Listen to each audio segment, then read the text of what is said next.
maestro Ricardo Peralta, porque hay muchos temas.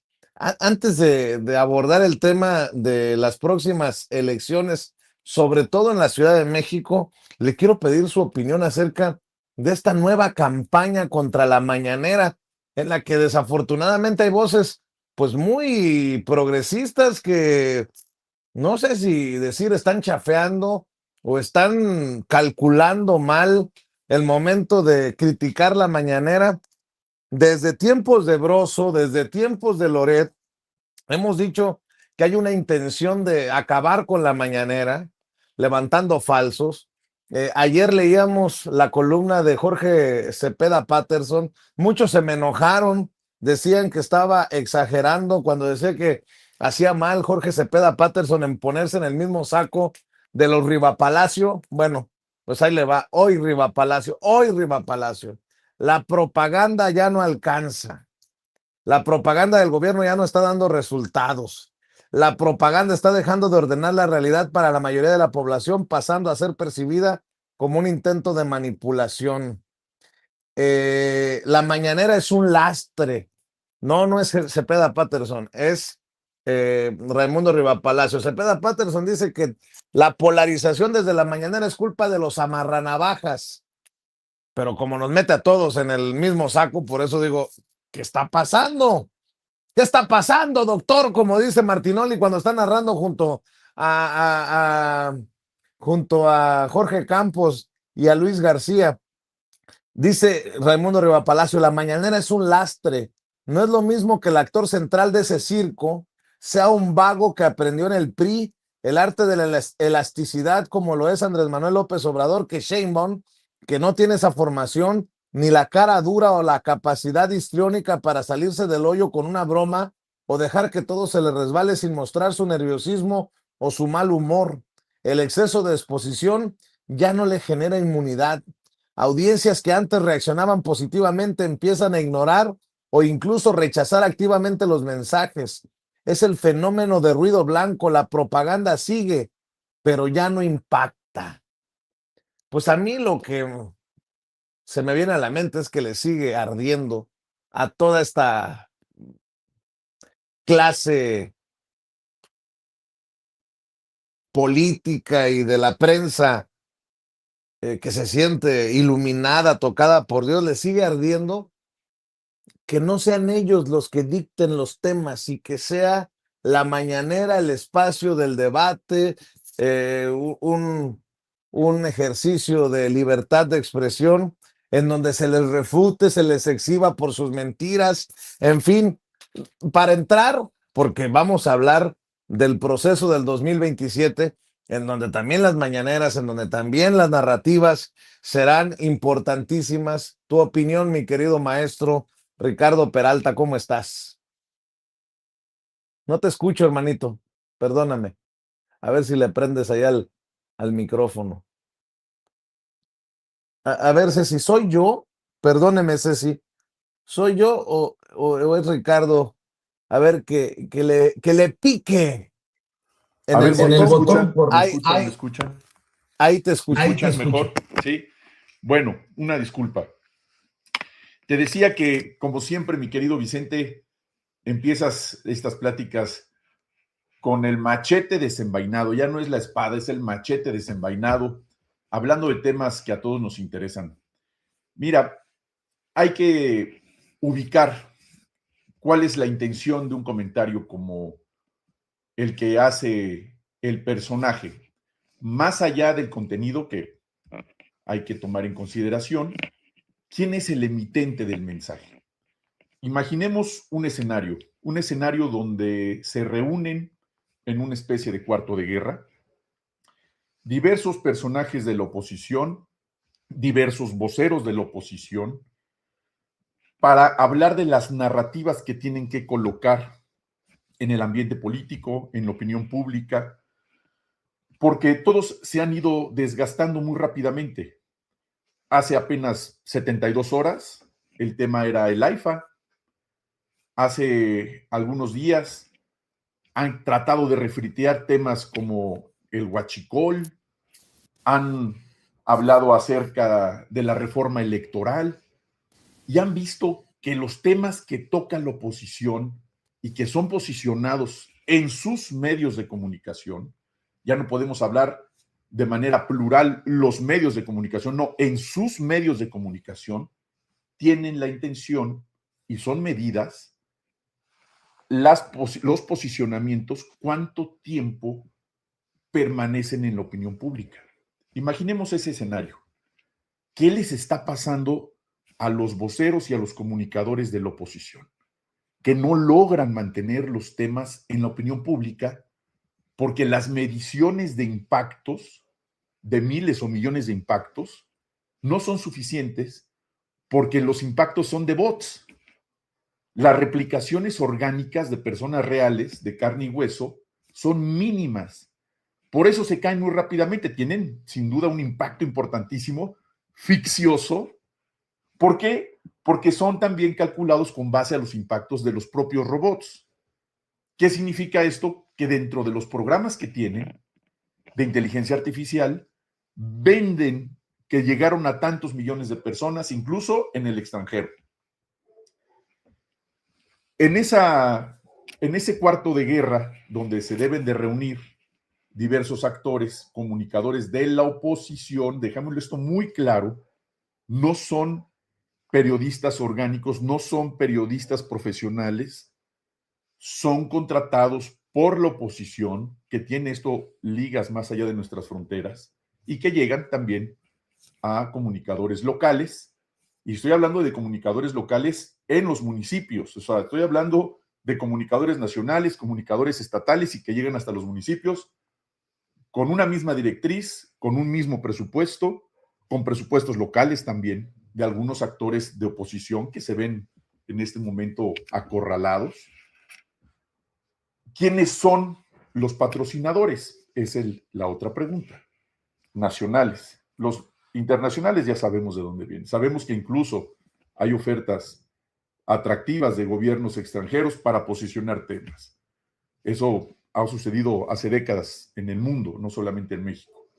Después vienen los patrocinadores nacionales. ¿Quiénes? Pues evidentemente la oposición. Pero hay particularmente algunos que están en este momento sumamente acorralados y que tocan el botón rojo de emergencia para posicionar rápidamente temas que en la narrativa nosotros que no somos de oposición también repetimos. Pero ¿cuántos de nosotros los defendemos o nos subimos a defenderlos? En la mayoría de los casos no vale la pena defenderlos. ¿Por qué? Porque abonamos a que esa narrativa de ellos tenga impactos. Hay que defenderlos, sí, con una estrategia, con una intención, como el caso que expones, querido Vicente, acerca de esa narrativa. La mañanera no tiene el impacto que tenía con López Obrador. Esa es la narrativa. Hay que denostar la figura de la presidenta Claudia Sheinbaum porque no tiene el mismo impacto en las mañaneras. A ver, partamos de algo. ¿Tendrá la misma presencia la presidenta Claudia Sheinbaum en el exterior que el presidente López Obrador? Evidentemente es totalmente distinta. La presencia internacional de la doctora Claudia Sheinbaum es gigantesca por sus características. Es una mujer que habla un perfecto inglés. Es una mujer que tiene una trayectoria académica totalmente distinta a la del presidente López Obrador. Y a ella le ha interesado reunirse con líderes de otros países. Frecuentemente se reúne con empresarios inversionistas del más alto nivel en Palacio Nacional, que ese también es un mensaje. Han venido a verla a Palacio Nacional presidentes de potencias mundiales. Y al interior, y la política interior, ¿quién ha venido dando la cara? ¿Quién ha participado en las reuniones? La presidenta. ¿Tiene el mismo impacto y la misma forma de hacer? Es diferente. Por la formación, por el origen incluso del propio nacimiento, el acento mexicano diferente, la cercanía con la universidad y con los universitarios, la cercanía con los jóvenes, la cercanía con los niños. Es decir, ciertamente son estilos. ¿Por qué? Porque son personas diferentes. Y dentro de la narrativa de la mañanera también han sido distintas. Entrar en la dinámica de que no tiene el mismo impacto, si no tuviera el mismo impacto no hablarían de ello. Tiene un impacto distinto, pero por supuesto que ha puesto la agenda nacional y lo sigue haciendo, porque esa finalmente es la intención de la mañanera. El objetivo de la mañanera es dictar la narrativa de la política nacional todos los días. ¿Ha tenido ese efecto en el tiempo de gobierno de la doctora Claudia Sheinbaum? Por supuesto que sí, absolutamente sí, si no, no sería tema. Si no, ni lo hubieran mencionado como, ¿qué tema posicionamos los de la oposición? Pues hay que hablar de la mañanera. ¿Por qué? Pues porque es un vehículo extraordinario de difusión nacional para posicionar los temas que le interesan a la opinión pública. Y porque se vienen las elecciones también. Es correcto. Entonces, la narrativa de ellos es, vamos a pegarles por ahí porque es el principal medio de difusión nacional que impone la agenda nacional para todos los medios de comunicación tradicionales, medios electrónicos, aún con la ofensiva que viene desde el extranjero, con la ofensiva y el patrocinio de los cabezas de vaca y de los aureoles y de los madrazos me refiero a Roberto Madrazos, pero hablándolos en plural. Y los otros también. Los otros también. Pero es eso lo que ocurre. ¿Qué tenemos que hacer? ¿Qué debemos hacer? Adelantarnos, dar un paso adelante y hablar sobre el tema. Por ejemplo, el tema del AIFA. Yo he ocupado el AIFA, yo he ido con mi familia al AIFA, además de que es mucho más barato, además de bonito, además de premiado, además de cómodo y de útil. Hay que hablar de ello. Fue el señor Federico Doring con sus shorts y su vestimenta de Chabelo al AIFA a hacer un video hablando de que no había nadie, que no pasaba nada. Pues sí, si vas a una hora y con videos del pasado, el que utilizó videos del pasado, de cuando todavía no concluían las obras, fue él. Y lleva sus periódicos como si estuviera sujeto a una detención o estuviera privado de la libertad para según él, hacer constar de que estaba ahí en tiempo real. Pues no hay continuidad en los videos. El que editó los videos fue él. Yo estuve ahí el fin de semana y estaba atiborrado de gente. Me dio muchísimo gusto saber que un aeropuerto de esa magnitud compite con los aeropuertos más importantes de Latinoamérica, como por ejemplo en materia de carga con el Dorado de Colombia, o con los aeropuertos de Perú, o con los aeropuertos de otras partes del mundo, como el Aeropuerto Internacional de Los Ángeles, que es gigantesco, que tú conoces muy bien, entre otros aeropuertos de esas dimensiones, y además con una capacidad de crecer hasta dar servicio a más de 80 millones de pasajeros en los años por venir. Tiene una capacidad de expansión tremenda, hay terreno por todos lados en el aeropuerto Felipe Ángeles. Entonces, se les van acabando las argumentaciones a la oposición, y es por ello que esa nueva narrativa y otras más que van a seguir en la lista de prioridades de la oposición, imagínense, su prioridad en los temas de narrativa para efecto de publicitarlo en los medios de comunicación es la mañanera. ¿Qué pasa con ello? Que la gente va a ver la mañanera, que la gente va a escuchar a la presidenta, que la gente va a tomar en consideración las narrativas de la presidenta y del gobierno de México, porque ha sido uno de los países que con más dignidad, con más inteligencia, pero sobre todo con toda valentía y patriotismo, ha enfrentado estos embates que ahora estamos en tiempos de una paz muy frágil en el mundo. Pero México ha sobresalido internacionalmente por tener una presidenta que ha sabido defender a México con mucha entereza, con mucha inteligencia. Es verdaderamente una condición que nos debe llenar de orgullo. Y esto lo digo para propios y para extraños.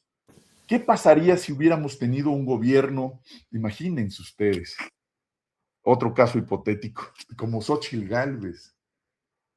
o Lili Telles, o bueno, hablando de personajes que han querido aspirar a esa primera magistratura, Ricardo Anaya. ¿Qué es lo que han hecho cuando han gobernado la izquierda en este país? Se van a Estados Unidos, a Claro. esconderse a Estados Unidos. Imagínense lo que nos hubiera esperado como país, teniendo gente que se va a entregar a Estados Unidos. Y ojo, qué bueno que tenemos una relación respetuosa y de amistad con los Estados Unidos. Por supuesto que debe de seguir, institucional, pero quien se va y se entrega en una condición de esta naturaleza, ¿qué nos esperaría con los recursos naturales, como el valiente pueblo de Irán ha defendido su territorio, como Cuba, que una y otra vez han defendido su postura, no invaden Cuba todavía, porque Cuba no tiene nada que ofrecerles en recursos naturales, no tiene petróleo, tendrían que ir a administrar la tremenda pobreza que ellos mismos ocasionaron. Entonces, tenemos que seguir defendiendo las posturas del gobierno, de los gobiernos de la Cuarta Transformación a nivel federal, a nivel estatal y por supuesto también a nivel municipal. Y aquí hago un breve comentario respecto a lo que viene, que tiene que ver con todo ello. Las elecciones en la Ciudad de México son primordiales como mensaje político para el resto del país, incluso este mismo tema que está señalando, querido Vicente. Porque podemos ubicar algunas alcaldías que nunca ha ganado Morena, particularmente Benito Juárez. Desde el 97 que empezaron las elecciones en este territorio de lo que fue el Distrito Federal, que muchos que somos setenteros seguimos diciéndole Distrito Federal, sobre todo en el interior de la República, pero de esta gran Ciudad de México. Pero si vamos analizando cada una de las alcaldías donde se ha compartido con la oposición, el gobierno de las alcaldías, por ejemplo, Miguel Hidalgo. Bueno, para empezar, la diferencia entre los votos de Benito Juárez son 30,000 votos de diferencia si realmente se quisiera buscar obtener un triunfo por parte de Morena. Si hablamos de Coyoacán, si hablamos de Miguel Hidalgo, si hablamos de otras alcaldías que hoy gobierna Morena, pero que hay presencia sin duda de la oposición como Tlalpan, como Coyoacán, que llevan 2 periodos sin poder ganar en Morena, como la Cuauhtémoc, importantísima, que por supuesto también ha gobernado también la izquierda, pero que la oposición se resiste a soltar ese territorio, importantísima la Cuauhtémoc, donde un personaje que hoy gobierna ahí será el sereno TikTok y Facebook y lo que sea, pero trae la narrativa. Vamos a comprarle el boleto para enfrentarnos denostando, enfrentando una condición de frivolidad similar o buscando liderazgos inteligentes, académicos, con lógica, con presencia, que realmente logren convencer al voto duro de esas alcaldías, a la clase media, a la clase académica, a la clase profesionista que también vota y que en ciertas alcaldías incluso son los que tienen la definición en los triunfos. En estas alcaldías se gana con 5 o 10 mil votos de diferencia, pues son esos la diferencia.